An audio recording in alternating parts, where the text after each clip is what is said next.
Uber's testing out a new safety feature in Austin. This is pretty interesting, and there's a lot of pros, but also a lot of cons. So you can see right away, Uber expands audio recording safety feature to Austin. Going down here, Uber riders and drivers in Austin can now use an in-app safety feature that records audio during trips.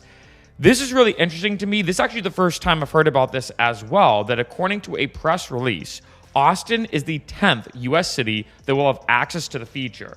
Anyone who wants to use it can set it up in the safety toolkit in the app. Once enabled, the feature will give riders and drivers the option to record audio by tapping the blue shield icon on the map and hitting start on the record audio option. The recording will end automatically at the end of the trip, or users can end it manually. I have mixed feelings about this that I will talk about in a second, in terms of, like I said in the beginning of this video, a lot of pros, a lot of cons. I'm talking about one pro, a good aspect. The file is then encrypted and stored on the user's device. And I think this is important.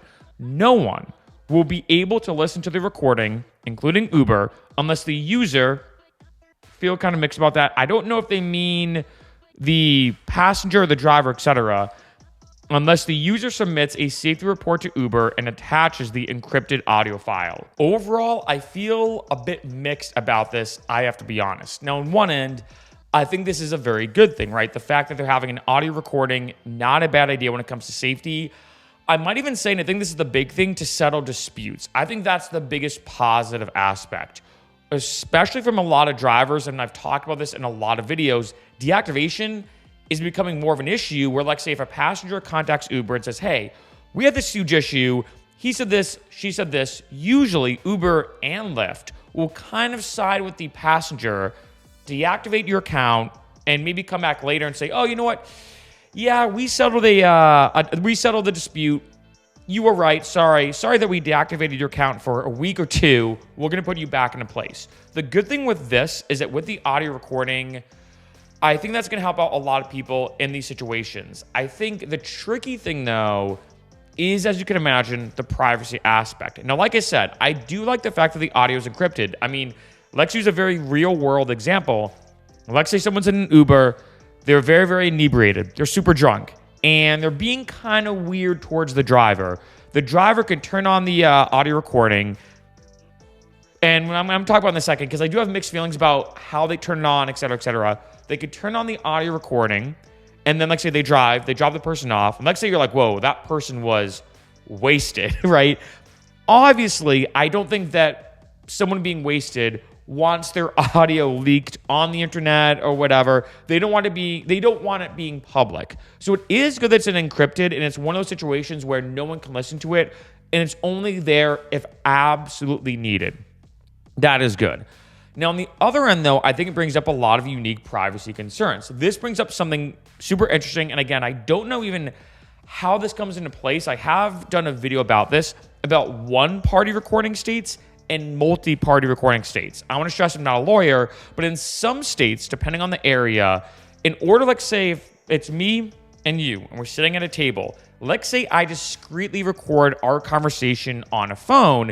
In some states, as long as one party consents to it, like, say I consent to it in a sense, and obviously in a way I would, right, because I'm recording us, it's actually legal. It is legal because one party of the parties involved consent to it. Because one party consents, you can legally record people talking. In other states, however, it's called a multi-party state, which means every party involved has to consent to that. So let's say in the same situation, in a one-party state, like say it's me and you, I can essentially record us without you knowing, and it's not necessarily illegal. There are a couple fine things to this that I will mention. In a multi-party state, we both have to consent to it. So if I, like, say, discreetly record you, in a multi-party state, it is illegal. The only catch, and I think this is where it gets really interesting, is a private versus a public place. If it's, like, say, me and you sitting in, like, say, your house, for example, that is a private area, right? It's a private area. It's your house, and it's a one-party state. Things get kind of tricky. However, let's say if me and you are in public, where, let's say, I don't know, let's say I go to a nightclub, for example. This is a question I get asked a lot because I do a lot of vlogs about nightclub and nightlife. I promise you, I know this is random, but it's very relevant. Let's say I'm in a nightclub, and let's say I do a pan, and I go like this with the camera, and let's say I get a bunch of people, and people are saying stuff, they're having fun, et cetera, et cetera. Do I have to go to every single person there and say, hey, is it okay if I film you? Is it okay? Is it okay? Even if it's a multi-party state, there is some kind of general agreement that we're in public, and as a result of us being in public, it makes sense that, yeah, you might be on camera, right? No one to stress, I'm not a lawyer. The reason why this is all very relevant, especially now bringing it back to Uber and Lyfts, is your car a public area or a private area? Now, in most situations, I would consider a car a private area. If we're driving, or let's make this a reverse, if you're driving and I discreetly record us, that's messed up. That's your car, it's a private area. Is an Uber and a Lyft, is a rideshare situation a private area or a public area? I'm going to be honest, I genuinely don't know. In addition, as we all know, when it comes to ride sharing, we're not commercial drivers. We don't have commercial plates. New York is a bit of an exception. It's kind of like a gray area. But for most places, I think pretty much almost every area besides New York, don't quote me on that, we are 100% just kind of non-commercial drivers. I don't say residential, but that's the best way I can word it. So I'm curious, what is the legal aspects of doing this? Now, of course, Uber has done this. This is the 10th city. This is the first time I've heard about this. So I guarantee, and I'm assuming they've already figured this out, right? That maybe if you do get into an Uber or a Lyft, there is kind of a unique consensus, like I mentioned with the nightclub example, that if there's a dash cam, they are recording you. And I always suggest to every driver have a dash cam. And I think what's good about this, though, both on the driver's end and on the passenger's end, is that on one end, if let's say there's a huge dispute, the driver can say, one, hopefully you have the dash cam footage. Again, make sure you get a dash cam. But two, you're like, hey, I also have the audio recording. I have the audio recording. I can send it to you to prove that this person was too drunk or they were making stuff up, et cetera, et cetera. And of course, on the other end, as a passenger, because most passengers, when they get in an Uber, don't obviously have a dash cam on them. This is a good safety feature too, that let's say if there is something weird with the driver, if let's say the driver does something sketchy, they're able to use this audio recording.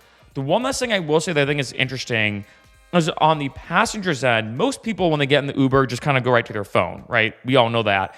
And so I think on the passenger's end, it's very easy to do this discreetly, but I would be concerned, let's say there's an odd dispute between a passenger and a driver, and then the passenger sees the driver do this with their phone. They pull up this, audio recording feature under the safety toolkit.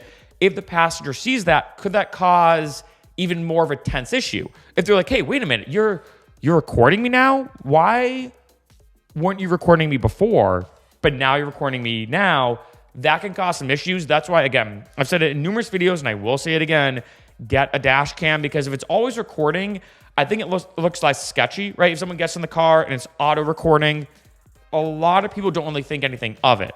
But let's say if you start recording 5-10 minutes into the ride, then the person might be like, wait, why are you starting it now? So again, pros and cons to this. Overall, though, if I had to lead toward either side, like I said, I think this is a good thing. I think this is a great benefit to have in terms of the safety toolkit. In addition, I think this is a very easily accessible thing, right? That can be very discreet. Again, the legal aspects can be kind of tricky. And I think especially with safety being involved and the fact that it's encrypted, I bet this may be a unique legal thing that, because it's not like I get the audio file, now I can post it online or whatever, because it's encrypted and only used when absolutely necessary in a dispute, maybe that's a bit of a unique aspect to this where it's actually legally okay. Honestly, like I said, I don't know, but I do think this is a good thing. It's a very easy, simple thing to allow an extra safety feature for both the passenger and the driver.